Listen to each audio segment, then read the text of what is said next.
shahararren mawaƙin Najeriya wanda aka fi sani da Davido ya fito kafar social media yana cewa a kodayaushe suka haɗu da Dangote yana mai faɗa yana cewa ya adana kuɗinsa ya ɓoye su. Jim kaɗan bayan haɗuwarsa da Dangote ya mai faɗan kai ya adana kuɗinsa. Mawaƙi Davido ya je ya siyo motar sama da naira miliyan 450 a kuɗin Najeriya.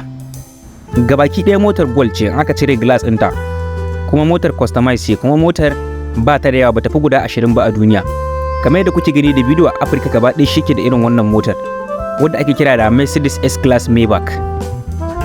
Kun ga anan Davido bai ji maganar Dangote ba, saboda a kullum suka haɗu da Davido yana mai faɗa ne kan ya adana kuɗinsa ya bar irin wannan kashe-kashen kuɗaɗen.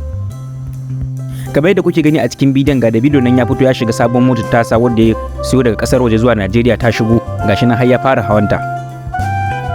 Kamar yadda kuke gani bayan wannan motar ta Davido wadda ya siyo ta S-Class Maybach, akwai motoci da yawa ga sunan kamar su Rolls Royce, kamar su Bentley da waye, kowanne motoci a cikin nan ba ta ƙasa da miliyan 300 da wani abu. Kamar yadda kuke gani kun san su a tsakaninsu na mawaƙan Najeriya kamar su Davido, Wizkid, Burna Boy, kowa gasa yake sai motar miliyoyin kuɗaɗe. Davido ba su daɗe da haɗuwa Dangote bai je siyo wannan motar. Me ra'ayinku?